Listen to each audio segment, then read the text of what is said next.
Hi there, and welcome to This Day in History for October 24th. October 24th is the 297th day of the year in the Gregorian calendar, 298th in leap years, with 68 days remaining to the end of the year. Today's word is etymology. Etymology is a noun that means a branch of linguistics concerned with the history of a linguistic form, such as a word, shown by tracing its development since its earliest recorded occurrence in the language where it is found.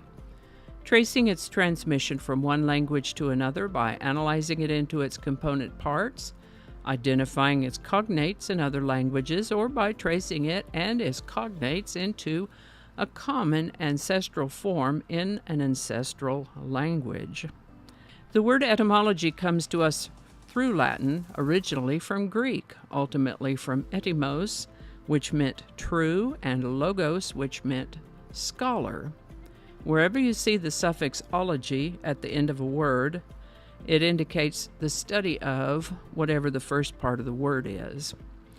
Make note, by the way, that etymology sounds a bit like entomology, but they're quite different. Etymology is the study of the origin and history of words, and entomology is the study of insects. First known use of the word etymology is in about the 1300s. Etymology. And with that, the Chartres Cathedral was dedicated on October 24th in the year 1260. The list of things that happened on October 24th made a point of mentioning that this happened in the presence of King Louis IX of France, and that made me wonder, why is that significant? He became a king at the age of 12 when his father Louis VIII died. Like Valentinian III from yesterday, Louis IX's mother served as regent, only in this case just until he became of age, when she stepped aside and allowed him to rule in his own right, continuing just to serve as a trusted advisor until her death. Some of the things Louis IX is noted for is that he initiated a system or process whereby citizens could appeal judgments directly to the monarch. He incorporated the notion of the presumption of innocence into criminal proceedings. Louis IX established the offices of provosts and bailiffs. Oh, and he abolished trial by ordeal. Louis IX was generally well liked, but of course, haters gonna hate, and there were some who thought he was overly pious. Gave him the nickname of the Monk King. Monk King. As I understand it, when you hear the name St. Louis, that's Louis IX. Devout Christian enforced Catholic orthodoxy, made harsh laws against blasphemy.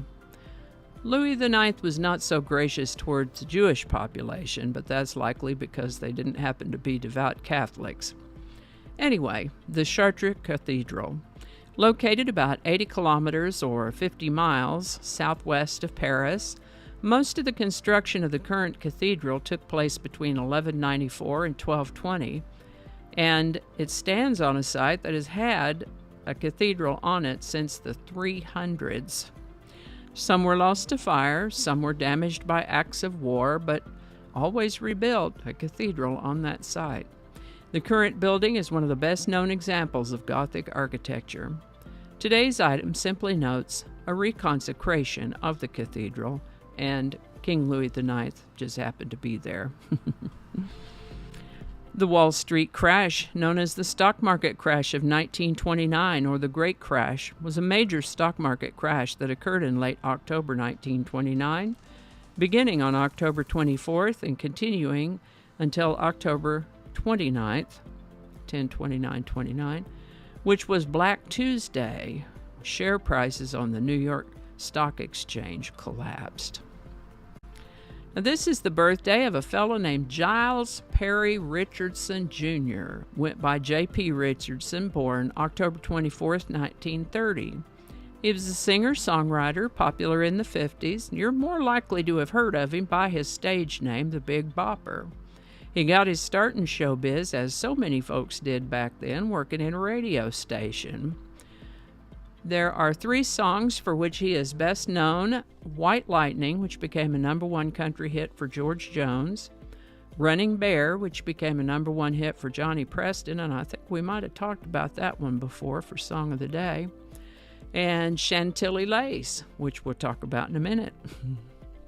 Sadly, the Big Bopper died in that plane crash along with Buddy Holly, Ritchie Valens, and their pilot, Roger Peterson, on the way from one engagement to another in February of 1959. The Big Bopper J.P. Richardson was only 28 at the time of his death. Today's song is Chantilly Lace by the Big Bopper, J.P. Richardson.